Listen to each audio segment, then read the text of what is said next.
Assalamualaikum warahmatullahi wabarakatuh. Pada mata kuliah Ekonomi Manajerial hari ini, materi yang akan kita bahas mengenai teori perilaku konsumen. Nah, materi ini telah kalian pelajari sebelumnya pada mata kuliah pengantar ekonomi mikro dan teori ekonomi mikro. Pada mata kuliah ini, kembali kita akan membahas ini untuk tujuannya adalah pada ekonomi manajerial, yaitu seorang manajer itu perlu mengetahui prinsip dasar dari permintaan akan barang.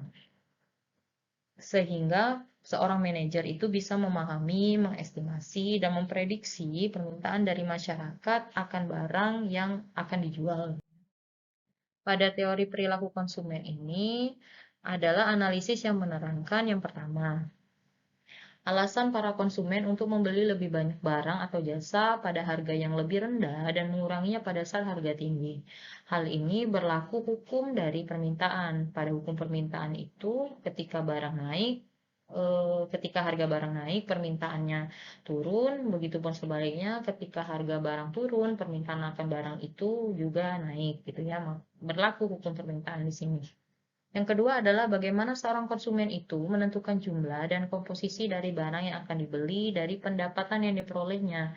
Jadi, eh, seorang konsumen itu membeli barang sesuai dengan kebutuhan dan sesuai dengan income yang mereka dapatkan. Jadi jangan sampai kita membeli barang atau jasa itu melebihi dari income kita. Jadi jangan sampai pendapatan kita 1.500.000, pengeluaran kita yang kita lakukan setiap bulan itu adalah 1.700.000. Artinya kita nombok di sini 200.000. Jadi jangan sampai kita itu besar pasak daripada tiang. Jadi sesuaikan kebutuhan itu dengan pendapatan yang kita dapatkan. Pada teori perilaku konsumen ini eh, ada dua pendekatan pada teori perilaku konsumen, yaitu pendekatan kardinal atau marginal utility dan pendekatan ordinal atau eh, analisis kurva independen. Nah, pada pendekatan kardinal ini pendekatan yang utility-nya itu bisa dihitung, bisa dikuantitatifkan, eh, sehingga bisa diketahui manfaat dengan biaya yang dikeluarkan gitu ya. Kalau pendekatan ordinal ini pendekatan yang nilai manfaatnya itu tidak bisa dihitung dengan angka-angka atau tidak bisa dikuantitatifkan, tetapi hanya bisa dibandingkan saja. Nah, pada teori perilaku konsumen, kita memahami yang memahami apa itu utilitas atau utility gitu ya. Pada utilitas itu, ada beberapa poin yang bisa dipahami di sini. Yang pertama adalah menunjukkan kepuasan relatif yang diperoleh seorang konsumen dari penggunaan berbagai komoditas. Yang kedua, konsumen atau kenikmatan yang diperoleh eh, kepuasan atau kenikmatan yang diperoleh seseorang dari mengkonsumsi barang dan jasa. Yang ketiga adalah kepuasan yang muncul dari konsumsi ini merupakan kemampuan memuaskan keinginan atas barang jasa dari suatu aktivitas. Berikutnya adalah pendekatan teori perilaku konsumen yang akan kita pelajari adalah pendekatan kardinal. Nah, pada pendekatan kardinal ini, asumsi yang berlaku itu satu, manfaat kenikmatan yang diperoleh konsumen dapat dinyatakan secara kuantitatif, artinya kepuasan konsumen dapat diukur dengan satuan gitu ya. Yang kedua, kalau kepuasan itu semakin tinggi, maka tinggilah utility atau nilai guna dari suatu barang. Konsumen itu bersifat rasional sehingga perilakunya dapat dipahami secara logis. Yang berikutnya adalah konsumen bertujuan untuk memaksimumkan utilitiesnya. Jadi kita itu dalam mengkonsumsi barang atau jasa itu yang kita maksimumkan adalah manfaatnya. Ketika kita membeli barang, yang kita carikan tentunya utility atau kegunaan dari barang tersebut gitu ya. Bagaimana caranya kita memanfaatkan dari eh, kegunaan atau utility barang itu sebaik mungkin. Pada teori perilaku konsumen pendekatan kardinal ini berlaku hukum law of diminishing utility. Jadi pada hukum ini, hukum ini artinya adalah kalau disimpulkan dari sini adalah hukum pertambahan manfaat yang semakin menurun. Dikenal juga dengan hukum Gaussian 1. Berdasarkan hukum Gaussian itu, bahwa penambahan konsumsi suatu barang akan menambah utilitas yang besar. Akan tetapi, makin lama, pertambahan utilitas itu akan semakin kecil, bahkan semakin, atau bahkan bisa negatif. Jadi, semakin kita tambah, quantity dari total utility yang kita inginkan, maka manfaatnya itu malah semakin menurun jika berlebihan gitu ya. Kalau kita lihat kurvanya di sini, ini adalah barang yang kita konsumsi, ini adalah total manfaat yang kita dapatkan. Nah, ketika kita mengkonsumsi barang 0, maka total utility-nya tidak ada, karena kita tidak mengkonsumsi apapun gitu ya. Nah, ketika kita mengkonsumsi barang itu kuantitinya 2, maka total utility-nya ada 80. Kita merasa kurang di 80 ini, manfaat yang kita dapatkan tidak begitu banyak, maka kita menambahkan gitu ya, kuantitinya menjadi 5. Pada 5, kuantitinya di sini adalah 83 gitu. Nah, pada 83 kita merasa puas, tetapi tidak begitu puas atau belum begitu terpuaskan gitu. Bisa kita tambahkan lagi ke kuantitinya menjadi 8. Jadi kalau 8 berarti marginal utility-nya tambahannya adalah 3 gitu ya. Jadi di sini total kepuasannya adalah 90. Nah, ketika kita sudah di posisi 8, inilah yang namanya maksimum utility, maksimum kepuasan yang kita dapatkan dari barang yang kita konsumsi gitu. Ketika kita sudah di posisi C ini, ketika kita tambah lagi barangnya menjadi 11, gitu ya, maka total utility-nya bukan meningkat, malah semakin landai ke bawah, turun. Artinya, kalau kita sudah mendapatkan maksimum utility, sudah kita mendapatkan maksimum manfaat, maksimum artinya sudah mencapai puncaknya gitu ya. Kalau kita tambahkan lagi, bukan menambah manfaat, tetapi malah menambah keburukan gitu.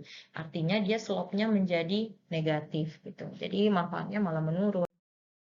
Nah, di sini ada contoh tabel dan kurvanya mengenai total utilitas dan utilitas marginal. Sebelumnya, kalian harus pahami dulu apa itu utilitas total dan utilitas marginal. Utilitas total atau TU ya, total utility. Jadi total utility itu adalah nilai kegunaan atau manfaat yang diperoleh dari kita mengkonsumsi barang. Kalau marginal utility, yaitu tambahan atau kegunaan yang diperoleh dari penambahan satu unit barang yang dikonsumsi. Atau kalau kita lihat contoh dari tabel ini dan kurvanya, ketika kita mengkonsumsi barang 0, pasti utilitas kita menjadi 0 ya. Kalau kita mengkonsumsi barang 1, total utilitas kita adalah 10.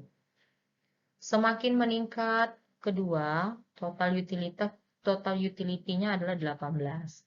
Nah, pada 10, 18 ini mungkin total utility atau manfaat yang kita dapatkan itu belum maksimal.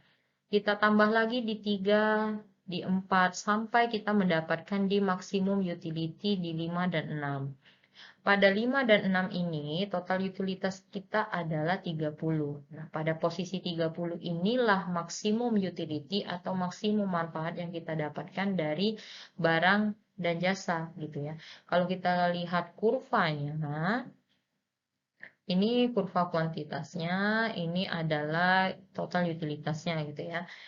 Kalian lihat di sini di kurva ini semakin naik ke atas dia ya. Nah, kita lihat di maksimum utility-nya di berapa? Di 5 dan 6. Nah, di posisi inilah maksimum utility atau maksimum kegunaan. Ketika kita tambah satu unit yang menjadi 7, total utility-nya malah menurun. Jadi manfaatnya itu malah turun gitu ya. Jadi slope-nya bisa menjadi negatif, turun ke bawah di sini. Berikutnya, ini adalah kalau tadi total utility, berikutnya ini adalah marginal utility-nya. Nah, pada kolom marginal utility ini dapat diperhatikan bahwa pada awal-awal kan total utilitas dan barang dikonsumsi ini 0. Kalau 0, eh, utilitas marginalnya adalah 10. 10 ini didapat dari nih, total utility 10 ini dikurangi dengan 0. Jadi dia konstan tetap 10 di sini. Kalau kita tambahkan 1 unit, misalnya 2 gitu ya. Ini 2. Total utilitasnya kan adalah 18.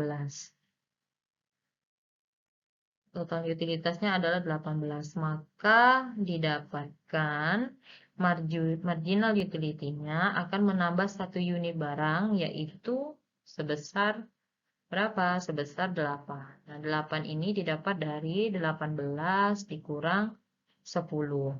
Yang perlu diperhatikan di sini adalah kalau kita lihat tabel ini berlaku yang namanya hukum Gaussian, yaitu setelah kita mengkonsumsi barang ketiga, keempat, 5, 6, bahkan 7, utilitasnya itu semakin mengecil, bahkan hingga bernilai negatif gitu ya.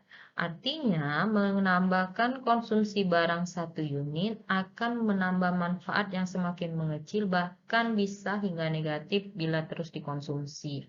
Jadi kalau misalnya total utility-nya itu di posisi 30 ini sudah maksimum utility ketika kuantitinya 5 dan 6. Nah, ketika dia di posisi 7 ya, total utility-nya kan turun jadi 28. Marginal utility atau tambahan manfaatnya akan berkurang menjadi minus. Bahkan minus, jadi slope-nya itu negatif turun ke bawah. Kalau kita lihat ini kurvanya, ini kurva kuantitas, ini kurva marginal utility. Slope-nya itu jadi turun ke bawah. Semakin turun dia, semakin ditambahkan 1 unit barang, ditambahkan 1 unit kuantiti barang tersebut ya. Jadi nilai manfaatnya semakin turun ke bawah. Baiklah, ini adalah penjelasan materi dari teori perilaku konsumen. Bagi yang belum memahami, silakan bertanya di Classroom ataupun di WA Group. Untuk tugas akan Ibu share di Classroom seperti biasa. Silahkan dijabarkan, silahkan dibuat kesimpulan, dibuat resume dari materi video pembelajaran yang telah Ibu berikan pada hari ini. Baiklah, sekian. Wassalamualaikum warahmatullahi wabarakatuh.